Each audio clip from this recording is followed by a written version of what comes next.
अब आपके सामने यहाँ पे कुछ सवाल आपको दिख रहा है, अलग अलग सवाल दिख रहा है। पहला सवाल क्या है कि दो अपरिमेय संख्याओं 3 + √6 आता था 3 - √5। पिछले जैसा ही क्वेश्चन है लेकिन एक बदलाव कर दिया गया। इसका गुणनफल क्या होगा, यानी गुना करेंगे तो आंसर क्या होगा, है ना। देखिए 3 + √6 है, इधर 3 - √5। यहाँ अगर 6 होता है तो फॉर्मूला यूज कर लेते, और नहीं तो आप गुना करा लीजिए, कोई दिक्कत नहीं है।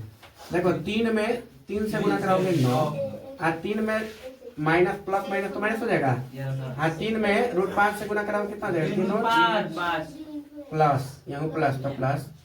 अब देखो 3 में √6 से गुना कराएंगे तो 3 √6 प्लस माइनस, तो √6 में √5 से गुना कराओ √20। अब कहीं किसी को इकट्ठा कर सकते हो क्या, इकट्ठा कर सकते हो, या 3 को √5 है, 3 को √6 है, तो कटबो नहीं करेगा।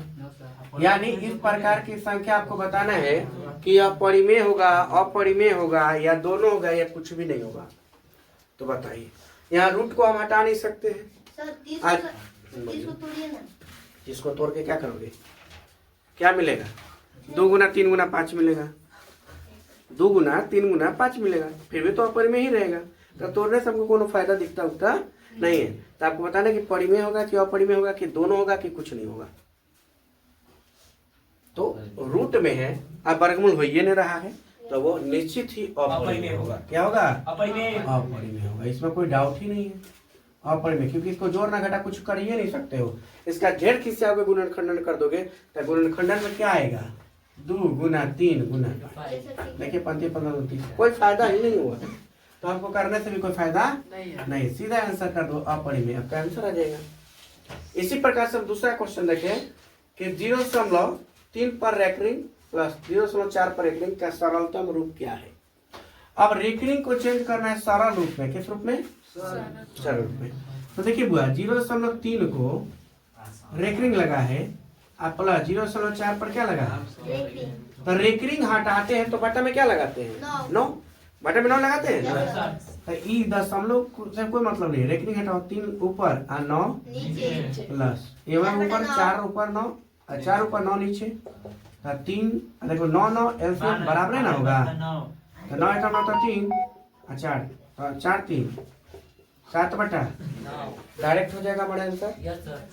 आप एक ऐसे सवाल में जिसमें नीचे ध्यान देना, जिसमें नीचे एक ही जैसा संख्या दिया गया हो, 9 9 चाहे कुछ भी, तो ऊपर वाला अगर जोड़ना है तो डायरेक्ट जोड़ के आंसर कर देना, जैसे 3 4 7 बटा 9, क्योंकि हम लोग ऑब्जेक्टिव पढ़ रहे हैं, ऑब्जेक्टिव में डायरेक्ट आंसर मान सकते, कोई दिक्कत नहीं है। अब आगे बढ़ते हैं इस क्वेश्चन में। 140 का कह रहा है कि अगर गुणनखंडन करेंगे तो ये रूप आएगा, पावर क्या आएगा, पहले पावर निकाल लीजिए, फिर x + y है, घटा देना है z। इसके लिए सबसे पहले आपको क्या करना है, गुणनखंडन कर लेना है। 140 का 2 से 70, 2 से 35 और 5 से 35 और कुछ, ठीक है ना, गुणनखंडन, ठीक है जी। तो 140 बराबर 2 के पावर x, यानी 2 का एगो, तो 2 के पावर 2 लिख सकते हो, गुना 5, y के जगह पर 5 तो एक है, तो पावर 1 यानी कि लिखेंगे क्योंकि यहाँ पे जोड़ा घटाना है, और 7 भी एक होता है, z का मान भी, z का मान है ना ये। अब कहा कि x + y - z बताइए, तो x पूरा 2 गो है, और y का गो है एगो, y की जगह पर 1 है ना, और z का गो है, तो 1 1 तो खत्म, कितना बचा, 2 आंसर हो जाएगा इसका, कोई दिक्कत यहाँ पे। अभी क्वेश्चन और देखिए, f(x) दिया गया है ये क्वेश्चन, तो कह रहे कि f1 बताइए, यानी x के बदले में 1, यानी जहां जहां x दिख रहा है वहां 1 कर दो, 1 का क्यूब 5 गुना 1 का स्क्वायर प्लस 2 इंटू x के ऊपर 1 प्लस 1 का क्यूब, अरे देखो 1 का स्क्वायर 1, यहीं पे 5 से गुना कराओ, 5 प्लस 2 1 कम 2 प्लस 2, और ध्यान दो 1 और 2 4, 1 और 2 3 और 2 5 घटाओ 5, तो इसका आंसर 0।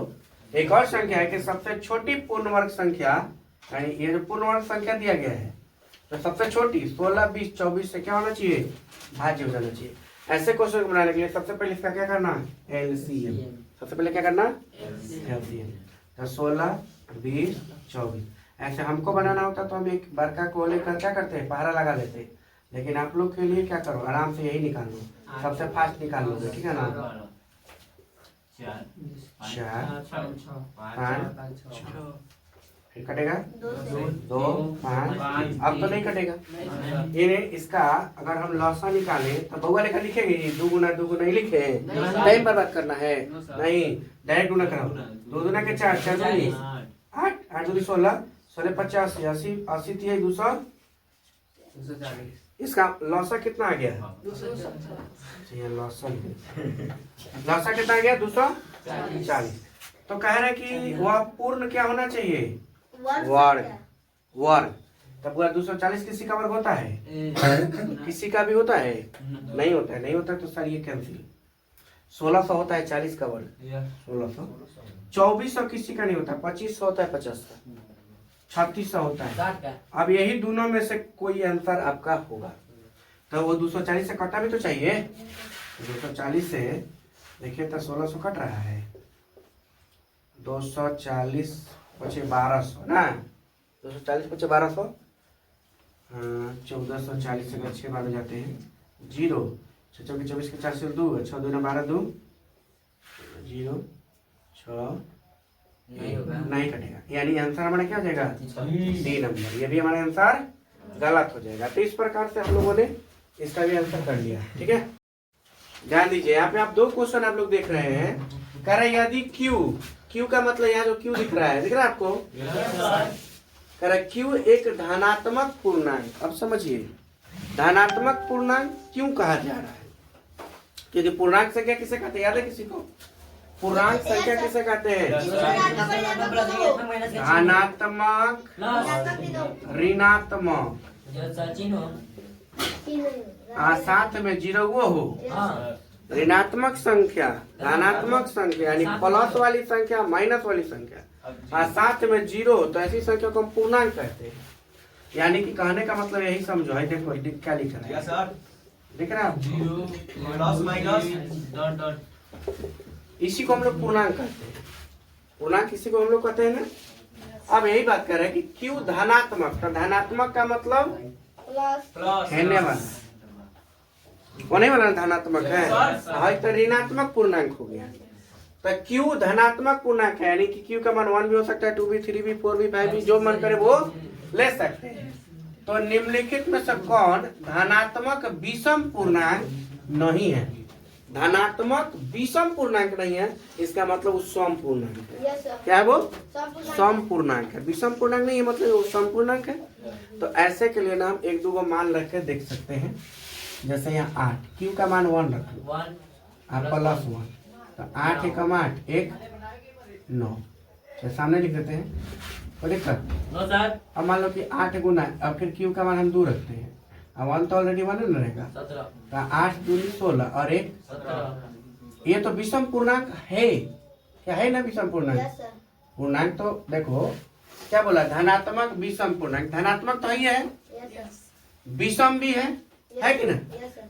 पूर्णांक तो पूर्णांक संख्या तो ऑलरेडी है, नहीं है लेकिन ये तो है, नहीं है मतलब एजवा है, तो ये आंसर हमारा। तो सेकंड चेक करो, 8 × 1 प्लस 4 जोड़ रहा है, 8 एकम 8 अच्छा 12, 2 रख के देखो, 8 दूनी 16 और 16 4 20। देखिए विषम पूर्णांक नहीं है, नहीं है, तो ये हमारा आंसर हो जाएगा। लेकिन क्या यह सर, तो देखिए एक और चीज समझ लीजिए कि ऐसे जब सवाल होगा ना, तो देखिए हेउ में विषम संख्या लास्ट में जोड़ने के लिए कह रहा है, हेउ में विषम जोड़ने के लिए कह रहा है, हेउ में विषम जोड़ने के लिए कह रहा है। तब विषम जब जोड़वा दिया तो समझिए कि विषम में पूर्णांक ना आएगा, तो इसीलिए जो सम जोड़ रहा है वही हमारा आंसर हो जाएगा। कोई दिक्कत, वही हमारा क्या हो जाएगा, आंसर हो जाएगा, ठीक है, कोई दिक्कत नहीं। अब यहाँ पे देखिए निम्नलिखित में से किसका दशमलव प्रसार अशांत है। अब यहाँ पे थोड़ा समझिए, यहाँ पर 2 चीजें हैं, एगो शांत होता है और एगो अशांत होता है। ये अपने आप में ये सब परिमेय संख्या है कि नहीं, क्योंकि P बटा Q बाटा के रूप में लिखा हुआ है। देखिए ये भी बाटा में है, ये भी बाटा में, ये भी बाटा में, ये भी बाटा में। तब बाटा में जो संख्या लिखा होता है वो शांत भी हो सकता है और अशांत भी हो सकता है। अब अशांत में दो होता है, अशांत आवर्ती और एक अशांत अनावर्ती। अब समझिएगा, दशमलव में जो पूरा पूरा भाग लग जाता है वो तो शांत रहता है, पूरा पूरा भाग लग जाए क्या होता है? शांत होता है। अब अशांत में दो भाग आता है, कौन कौन? एगो अशांत आवर्ती और एगो अशांत अनावर्ती। इसका मतलब है अशांत आवर्ती में ना दशमलव के बाद की जो संख्या होगी ना बार बार रिपीट करेगी, एक ही तरह की संख्या वो बार बार क्या करेगी? जैसे एग्जांपल के लिए 5.44444 जितनी बार आ सकती है ऐसी संख्या को हम लोग क्या बोलेंगे? आवर्ती। या एग्जांपल और भी ले सकते हैं, 4 5 4 5 4 5 4 5। दो संख्या यहाँ पर क्या कर रही है? रिपीट कर रही है। इसका मतलब यह भी हमारा अशांत आवर्ती है। अशांत क्या है? आवर्ती है। इसका हम शॉर्टकट करना चाहते हैं तो 5.4 पर रैंकिंग या बार लगा सकते हैं, या कहीं पे इसको बिंदु से भी डिनोट करता है, ठीक है ना? यहाँ इसको हम लिख सकते हैं 5.45 पर रैंकिंग। इतना बार ना लिख के क्या कर देंगे? लगा देंगे। तो ये अशांत आवर्ती होगा। लेकिन अनावर्ती में क्या होगा? अनावर्ती में अलग अलग संख्या है, बार बार आते रहेगा, भाग खत्म नहीं होगा, भाग खत्म नहीं होगा। लगेगा कि मैं शंकर जी के डाटा पढ़ गया। सुने कहानी आप लोग? शंकर जी के डाटा कई बार पढ़ जाते हैं, खाना खत्म नहीं होता है, खत्म नहीं होता है। तो वही बात है, जिसमें खत्म नहीं होता, सब लोग के बाद की संख्या करते जा रहे हो, भाग बढ़ते जा रहा है, अंतिम आइए न रहा है, अंतिम नहीं है तो उसको क्या कहिएगा? अनावर्ती। अंतिम आ गया मतलब कि अब कुछ नहीं बचा, खत्म हो गया ना, तो ये क्या है? शांत है। अब वही जैसे ये डॉलर लगा दिया अशांत में आवर्ती हो गया। समझ में आया कि नहीं? 3 कंडीशन यहाँ पे पड़े।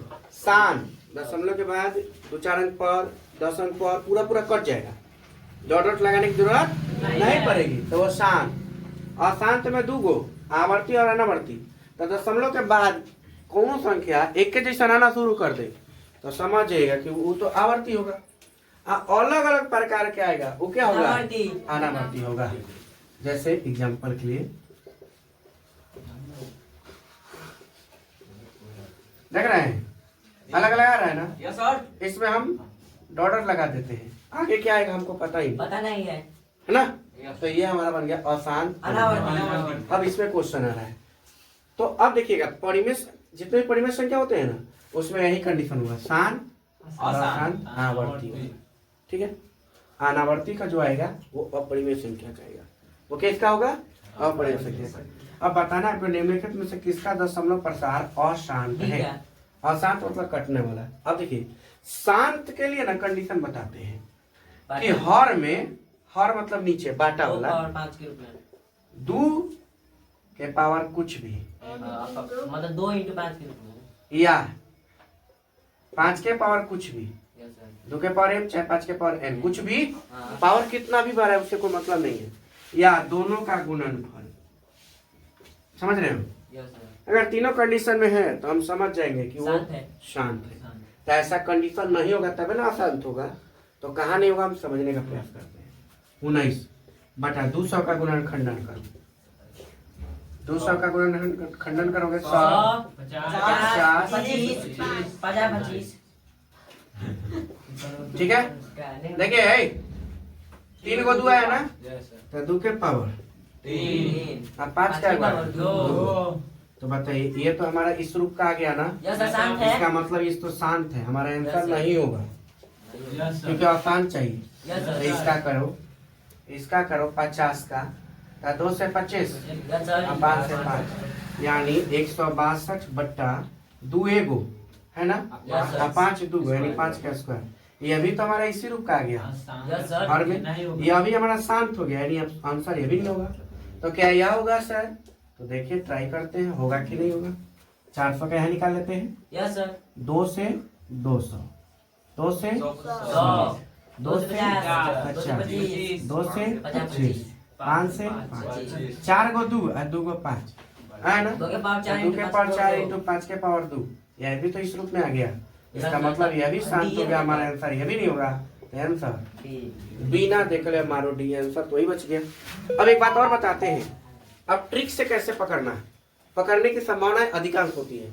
अगर लास्ट में 0 है, लास्ट में क्या है 0 अगर दे रहा है तो समझ लो कि उसमें शांत होने की संभावना ज्यादा परसेंट है, ज्यादा परसेंट है। चेक भी कर सकते हो, चेक करेंगे। हम ट्रिक बताने का प्रयास कर रहे हैं कि अगर लास्ट में लगे कि 0 है तो सोचना कि ये शांत होगा ही, अधिकांश में शांत ही होता है।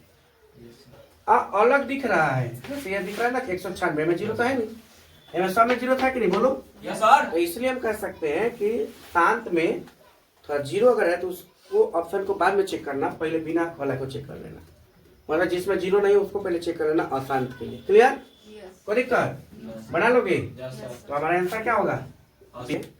यहाँ पर 3 क्वेश्चन हमने लिखा है। क्या लिखा है, 3 क्वेश्चन। एक क्वेश्चन कह रहे कि 2 अपरिमेय संख्याओं, अपरिमेय क्यों है क्योंकि रूट में 5 है, रूट में 5 है ना, और रूट की जो संख्या होती है जिसका हम वर्गमूल नहीं कर सकते, जिसका वर्गमूल नहीं होगा वो सब अपरिमेय संख्या होती है, जिसका वर्गमूल होगा वो सिर्फ परिमेय संख्याएं होती है। एग्जाम्पल के लिए जैसे √9, 9 का वर्गमूल होता है ना 3, इसलिए यह जो है ना परिमेय है। क्यों, क्योंकि इसका वर्गमूल होगा। लेकिन यही क्या 10 हो पाएगा, क्या 8 हो पाएगा, नहीं होगा। तो ये क्या है, अपरिमेय। तो इसीलिए देखो यहाँ √5 लग गया, 3 भले परिमेय है लेकिन √5 के साथ में है, इसलिए पूरा का पूरा संख्या क्या बन गया, अपरिमेय। यह भी अपरिमेय। ये दोनों का गुणनफल अगर हम कराएंगे तो रिजल्ट क्या मिलेगा, यही आपसे पूछ रहा है कि परिमेय संख्या होगा, अपरिमेय संख्या होगा, ए और बी दोनों होगा, या इनमें से कोई नहीं होगा। सिंपल से विधि, गुना कराने के लिए बोला है ना, आपको गुना कराना है तो गुना कैसे कराते हैं, 3√5 और एक है 3 माइनस √5 है ना। अच्छा अब ध्यान से देखेंगे तो ये फॉर्मूला पे जा रहा है। कौन सा फॉर्मूला, a प्लस बी और a माइनस बी। फॉर्मूला क्या होता है, a²।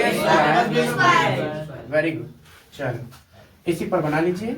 a है तो a का स्क्वायर, यानी a की जगह पर 3 है तो 3 का स्क्वायर करोगे, माइनस बीच में तो आपको लगाना है। अब b तो b का स्क्वायर कर दिया तो √5 का स्क्वायर। तो बताइए 3 का स्क्वायर और √5 का स्क्वायर। आज जब यहाँ आगे बता के 4, आज जब 4 आ गया तो रूट में तो रहा नहीं, तो रूट में नहीं रहा तो कौन सी संख्या हो गया, परिमेय संख्या। क्या हो गया, ये हो गया हमारा आंसर, परिमेय संख्या। क्या हो गया, याद रहेगा, ये हमारा आंसर हो गया परिमेय संख्या। अब इसी पर एक क्वेश्चन आगे देख रहे हैं आप लोग, ध्यान दीजिए।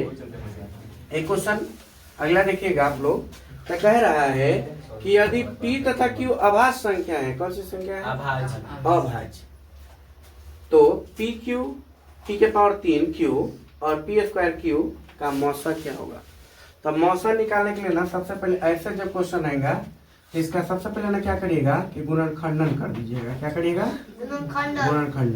गुणनखंडन करिए ध्यान से। p के पावर 3 यानी कि p का एगो है 3 गो और q का एगो, q एगो, हाँ p² मतलब p का एगो और q एगो। जब मौसा निकालते हैं ना मौसा, तो मौसा जो होता है ना वो दोनों में कॉमन होता है। यानी कहने का मतलब कि ये भी इसमें भी और इसमें भी जब दोनों में एक ही जैसा संख्या जो रहेगा वही इसका क्या होगा, मौसा होगा। जैसे p यहाँ भी है, p यहाँ भी, एगो p, एगो और p यहाँ, एगो और p यहाँ, एगो और p और एगो q, एगो और q, यानी इसका रिजल्ट जो होगा p²q, इसका क्या हो जाएगा, रिजल्ट हो जाएगा। बात समझ में आया। तो इस प्रकार के मौसा देना है। मौसा अगर दे दिया एग्जाम में तो छोड़ना नहीं है। काहे नहीं छोड़ना है, काहे कि उसको पहले तोड़ना है और फिर समझिए रहे हैं आप लोग क्या करना है। पहले इसको गुणनखंडन के रूप में तोड़ दीजिए और फिर उसका कॉमन करके मौसा कर लीजिए। अभी ना कि देखते बुखार आ जाए कि बाप रे बाप ही क्या कर दिया, समझ गए ना। एग्जाम्पल के लिए मान लो कि यह कोई क्वेश्चन दे दिया, समझ रहे हो, ये हमारे लिए क्वेश्चन दे दिया कि सर बता ना दीजिए, आप बड़ी पढ़ा रहे थे जीवन के ना, किसका मौसा क्या होगा। तो इसका मौका सिंपल है कि पहले आप इसका गुणनखंडन कर दीजिए, नहीं तो अगर कॉमन निकालने आता है तो देखो आराम से 4 और 6 में क्या कॉमन है? 2 कॉमन है तो 2। x यहाँ भी x यहाँ भी, x यहाँ 2 गो यहाँ क्या गो? 2 2 गो तो निकाल सकते हैं। और y यहाँ एगो यहाँ y 2 एगो कॉमन हो गया। यही तो आपका रिजल्ट होगा। Yes sir. तो क्या भारी हो गया? पहले दिमाग में ये डालो कि हम कैसे इसको आसान बना ले। कैसे क्या करें? आसान बना ले, ठीक है ना। अब ये ऐसा कितना भी सवाल रहेगा आप इसको आराम से बना पाओगे? ना बना पाओगे जी? Yes sir. ये तो बच्चा को एक बार सिखाया जाएगा तो आ जाएगा। आप तो महाने हैं। बताइए इसका मौसा क्या होगा? चलिए इसका मौसा कोई बता सकता है? चलिए बताइए फटाफट से इसका मौसा क्या होगा? तो 10 और 12 पहले एक और कॉमन ढूंढो। कॉमन उसी कहते जो मौसा होता है। तो 10 और 12 का मौसा 2 होगा। नहीं आए तो गुणनखंडन कर देना ऐसा ही। 2 x स्क्वायर हो जाए x स्क्वायर y का एगो यहाँ 2 गो तो एगो z एगो यहाँ 3 गो तो यही तो इसका क्या होगा? अगर इस तरीका से आपको नहीं भी आएगा ना तो वो भी तरीका आपको पता है। कौन सा तरीका? तुरंत विधि। कौन सी विधि? तुरंत विधि। आइए तुरंत विधि अगर बता दे, छोड़ दे, बता दे नहीं सर बता दे। तो आइए मान लो कि यहाँ पे क्वेश्चन को भी हम छोड़ रहे हैं, ठीक है ना।